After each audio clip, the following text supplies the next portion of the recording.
Two Swiss companies decide what your perfume smells like, what your soda tastes like, and what your shampoo feels like, and most people have never heard of them. When you open a bottle of Chanel No. 5, you're not smelling Chanel's work. When you crack open a Coca-Cola, you're not tasting Coca-Cola's recipe. And here's the trick. The people who actually made those scents and flavors work for two companies most consumers couldn't name if their lives depended on it. Givaudan and Firmenich aren't household names. They're the architects working behind the curtain, and the money trail tells the real story. Start with the scale. Givaudan alone generates roughly $7 billion in annual revenue. Firmenich, a privately held competitor, operates at similar magnitude. Together, these two firms control somewhere between 50 and 60% of the global fragrance and flavor market. That means every third perfume you smell, every second candy you taste, they engineered it. So the question becomes, how did two Swiss chemical companies become the invisible gatekeepers of sensory experience? The answer begins in the 19th century. Givaudan started in 1895 as a perfume house in Geneva. Firmenich followed in 1888, also Swiss. Both began small master perfumers and chemists experimenting with aromatic compounds. But here's where the forensic accounting gets interesting. They didn't stay small by accident. They made a deliberate choice. Instead of selling finished perfumes to consumers, competing with Chanel, Dior, and Guerlain, they pivoted. They became suppliers. They sold the essence, the formula, the molecule. The big fragrance houses needed creative minds and chemical expertise, and these Swiss firms offered both. That shift changed everything about their profit model. Because here's the economics. When you're a supplier, you're not gambling on one brand. You're selling your talent to dozens of brands simultaneously.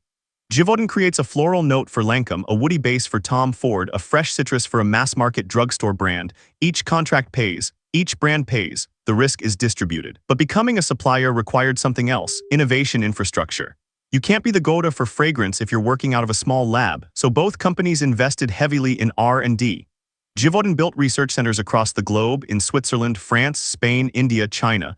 Firmenich did the same. They were creating dependency. And here's the trick. Once a major brand commits to your flavor or scent formula, switching costs become astronomical. Reformulating a signature fragrance takes months, costs millions, and risks alienating loyal customers. So Chanel stays with Givaudan, Nestlé stays with Firmenich. The contracts renew, the money keeps flowing. It's not a transaction, it's a relationship. The flavor side of the business works identically. Food and beverage companies need consistent taste profiles. A Coca-Cola bottled in Atlanta must taste identical to one bottled in Mumbai. That precision requires expertise. Firmenich and Givaudan provide it. They're the reason your strawberry yogurt tastes the same every time you buy it. But here's where the business model becomes even more sophisticated. These companies don't just sell formulas, they sell innovation on subscription. They maintain relationships with fragrance and flavor houses, smaller creative firms, and license molecules and technologies to them. That's recurring revenue. That's predictable cash flow. Givaudan went public in 2000. That IPO forced transparency. The market learned just how profitable the business was. Margins are exceptional, often 20 to 30% on fragrance and flavor sales.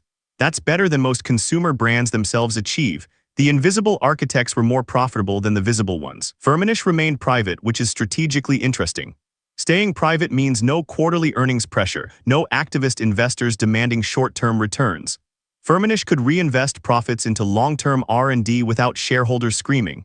It's a different financial architecture, but the result is the same: dominance. Now acquisitions became part of the strategy. Givaudan bought Sentia, Calsec, Isoplexis. Firmenich acquired Olfactory, Bush-Boak Allen, and smaller creative firms. Each acquisition added either new technology, new client relationships, or new creative talent. The money was being deployed to tighten their grip on the market. The emerging market story matters too. As middle-class consumers in India, Indonesia, and Brazil grew, demand for fragrances and flavored foods exploded. Givaudan and Firmenich had already built research centers in those regions. They understood local tastes. They had relationships with local manufacturers. First-mover advantage turned into structural advantage. And here's the trick. Consolidation happened on their terms, not by accident. When smaller flavor and fragrance houses struggled, Givaudan and Firmenich had the cash to buy them. They could outbid competitors because their cash flows were so predictable. That's financial dominance translating into market dominance. The sustainability angle is worth noting. Both companies have invested in natural ingredients and biotechnology to create sustainable flavor and fragrance molecules. That's not charity, it's responding to regulatory pressure and brand preferences. But it also creates new IP, new patents, new lock-in.